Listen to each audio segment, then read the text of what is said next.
I want to talk to you about Florida State versus Georgia Tech. This coming Saturday at noon Eastern Standard Time, it will be like 5 p.m. Ireland time, I think, or maybe 4 p.m. It's not going to be 6 p.m. It'll be 5 p.m. or 4 p.m.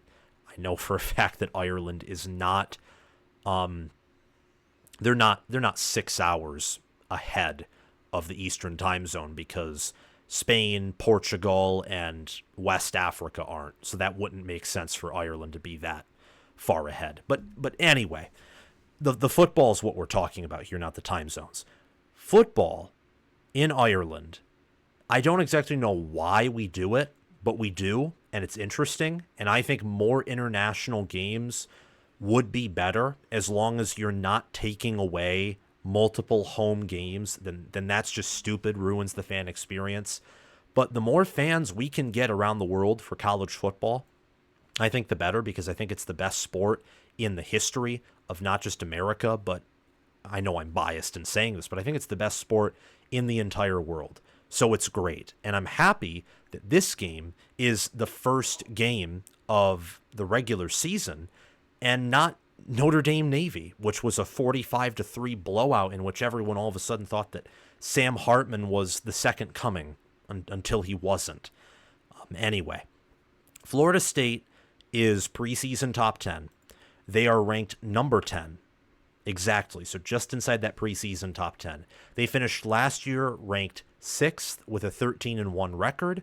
Georgia Tech finished unranked but had their first bowl appearance since 2018, Paul Johnson's final season, and they had their first winning record also since that year. It's been quite some time.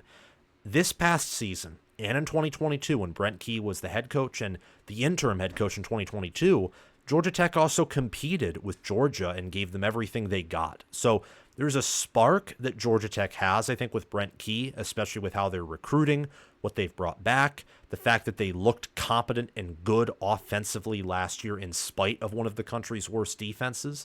And for Florida State, well, Florida State's back. They won the ACC. They were snubbed from the college football playoff. They did everything that was in their control. Everything. They should have been in there, whether you wanted to place them as a 4th seed, a 3rd seed. You could not have placed them higher than that because undefeated Washington and Michigan A were better and had superior strength of schedules.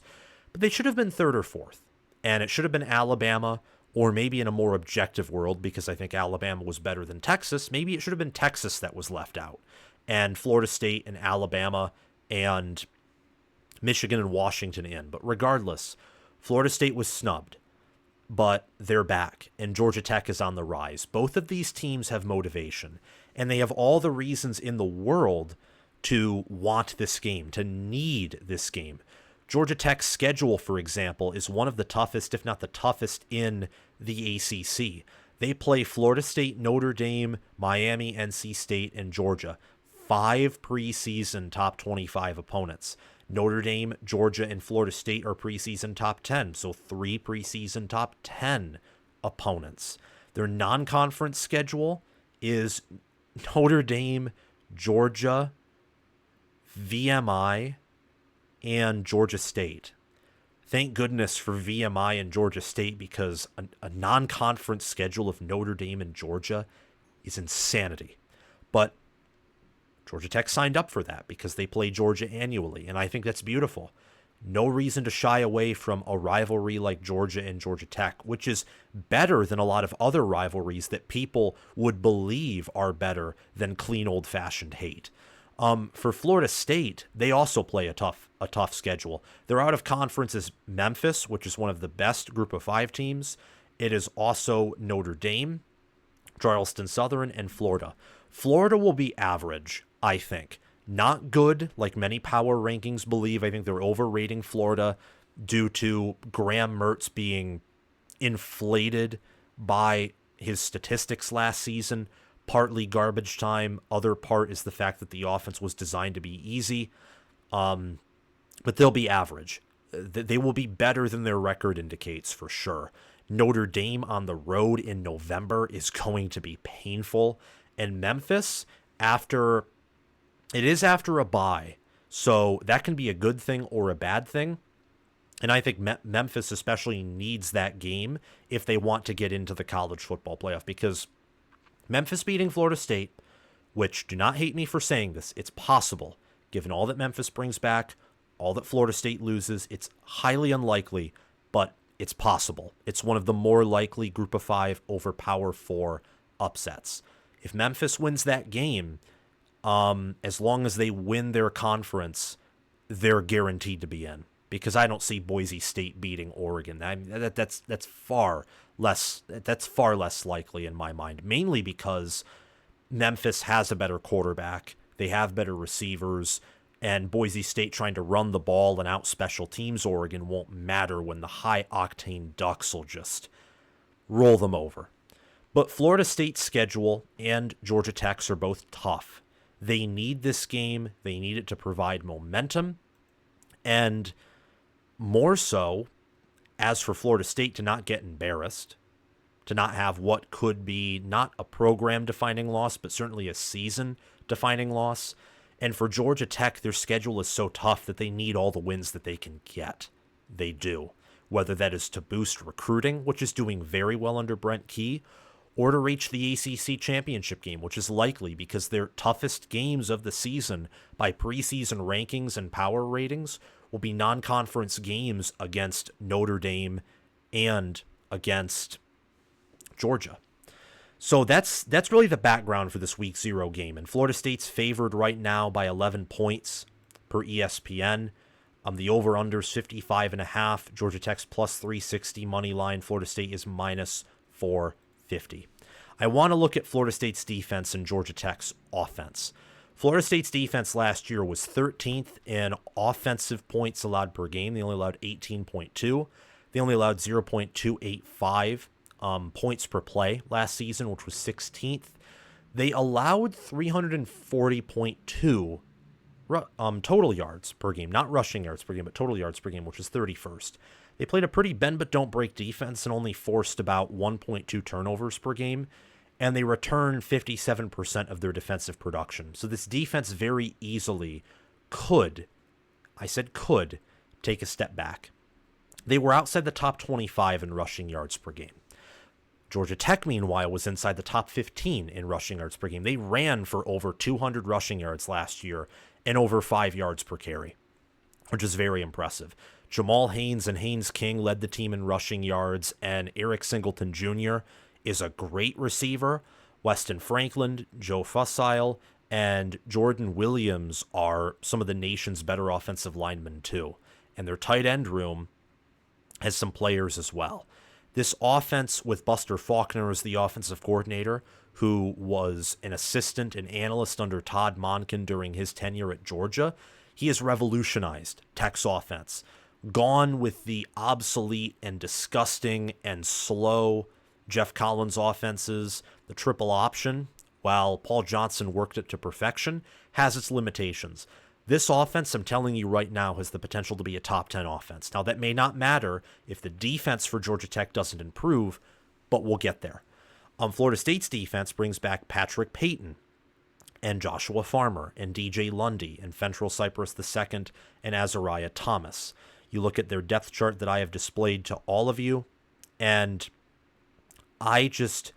what I see in this matchup, this is the most fascinating matchup by a mile, because you look at Florida State's offense versus Georgia Tech's defense, and if you only looked at that, if I only showed you that, you'd tell me, well, Florida State's going to win this game by 40 because Georgia Tech's defense sucks. They don't return anything, which can be a good thing when your defense is that bad, but it's never a guarantee.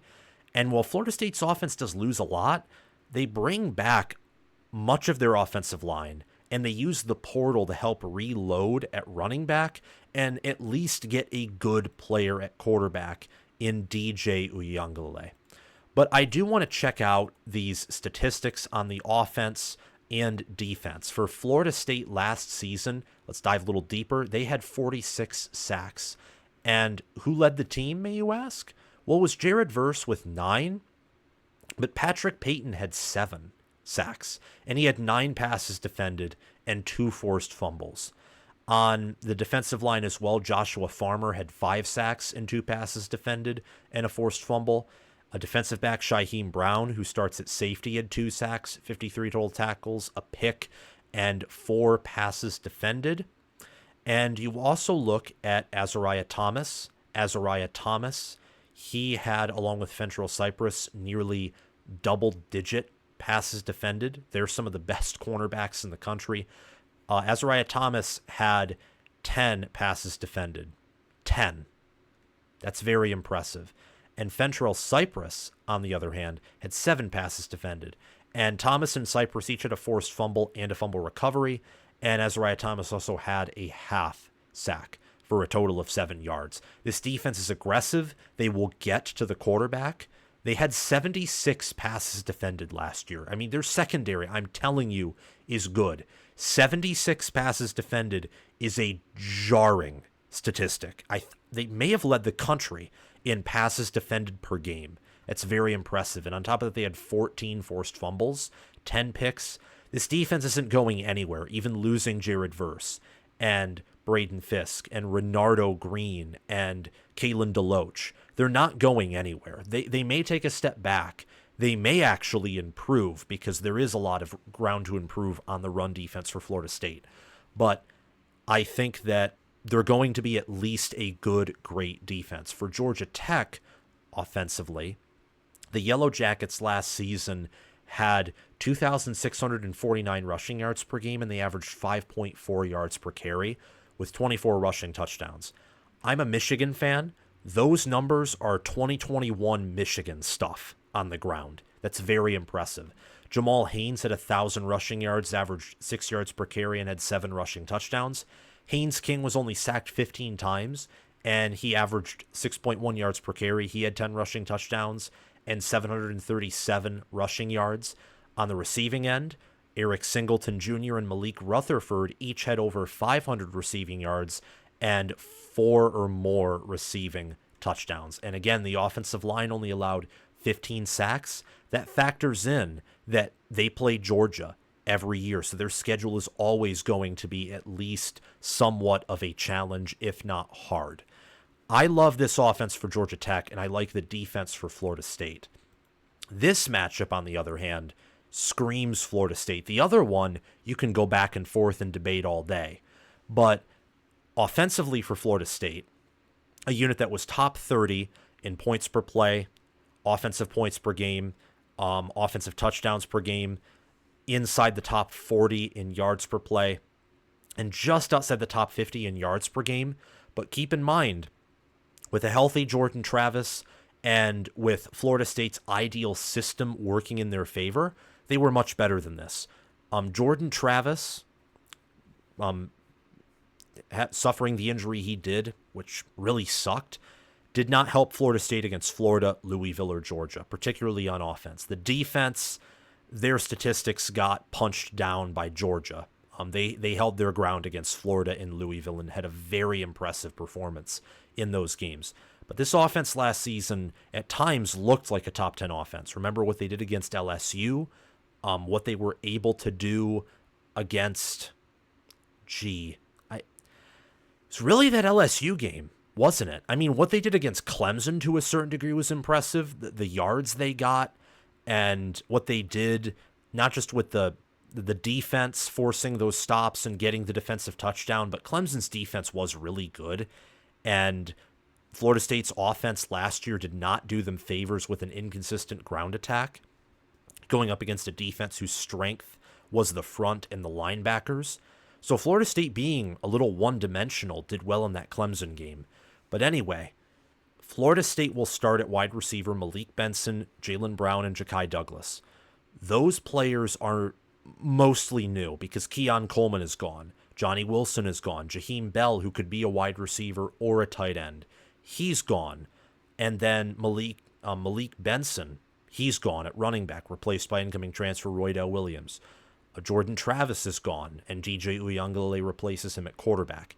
The strength of this unit is Darius Washington, Jeremiah Byers at tackle, Richie Leonard IV, and Keandre Jones at guard, and Maurice Smith at center, who's one of the best centers in the country. I think really only behind Parker Brailsford of Alabama and Joe Michalski at Oklahoma State. He's up there with those elite centers. Georgia Tech's defense is a little different of a story. They were outside of the top 100 in offensive points allowed per game, yards per game allowed, yards per play allowed. They were top 15 in takeaways per game, though. But that really makes the statistics look even worse. I actually think it's a good thing. It's beneficial for Georgia Tech that they return less than half of their production on defense from last year, because their production really wasn't that good. They only had 21 sacks. They had 14 picks and 11 fumble recoveries and 49 passes defended. But in the same way that Georgia Tech would run on opponents all day long, you could run on Georgia Tech all day long. So Kyle Efford at linebacker, who led them in tackles, had a sack, a pick, 81 total tackles. He needs to step up. Others need to step up too, whether it's Zeke Biggers on the interior of that defensive line, or Thomas Gore, Kevin Harris, Romello Height, who's transferring in from USC. That front needs to do well, because Rodney Smith and Clayton Powell-Lee have done their job on defense and in the secondary in a much better way than the front has. For Florida State, their best returning player on offense outside of the offensive lineman is probably either Kyle Morlock or Lawrence Toafili. Toafili had 463 rushing yards last year, 4 rushing touchdowns, and 6.7 yards per carry. Morlock had 255 receiving yards, no receiving touchdowns, but he was behind Jaheim Bell. I think he transferred in. Yeah, he transferred in from a lower level school. I think he's ready to take a big step forward this season. Now that I have all these matchups out of the way, I am going to come forward and say that I think Florida State's going to win, but I do believe Georgia Tech at the end of the day is going to cover. My final score is 35-27 in favor of Florida State. I think that with Florida State being the team that has more incoming transfers, that has less overall experience, and honestly, Georgia Tech has, I think, more to lose here than Florida State does. Florida State, they lose this game mainly due to the fact that Georgia Tech will probably have the best rushing offense in the ACC. Well, Florida State literally could still win 10 games. They could maybe even win out. I kid you not, because it's this early in the year and they have a lot of new pieces. For Georgia Tech, as I've said, I think Brent Key is chasing greatness. I think that every win that comes their way, they're going to have to chase after because their schedule's tough. I think that overall, I'm telling you, Georgia Tech is going to be in this game for longer than people think. But at the same time, Florida State's way too good. They're too well coached. And I said earlier that I think Georgia Tech may need this game more. I'm actually going to take that back. I'm going to rescind that opinion. I don't think any team necessarily needs this game more than the other, because both need it desperately. Georgia Tech needs it desperately if they want to do more than just clinch bowl eligibility or chase bowl eligibility. And Florida State needs this if they want to maximize their chances of getting into the playoff and pursuing a national title, which, by the way, I think that Florida State can do that. I think that Florida State can not only win the ACC this year, they could contend to win it all if things go their way. And how do they start that process? They win this game. DJ Uiagalelei does what the Florida State staff has said he's doing everything that they need him to do in fall camp. The offense comes together behind one of the best offensive lines in the country, and the receivers step up. I think what Florida State will do in this game is eventually find out that they can run Lawrence Toafili and Roydell Williams and occasionally DJ Uiagalelei behind their offensive line and slow the game down, constrict Georgia Tech. And I don't think Georgia Tech will be able to halt this Florida State offense if they just play behind their offensive line. And outside of pounding the rock, which they can afford to do in this game, mix in play action, get their young receivers involved, and I think they'll win. I think Georgia Tech will cover. I do think this game will hit the over on virtue of the fact that Florida State's defense will take more than a game, I think, to be as good or perhaps better than last year's defense.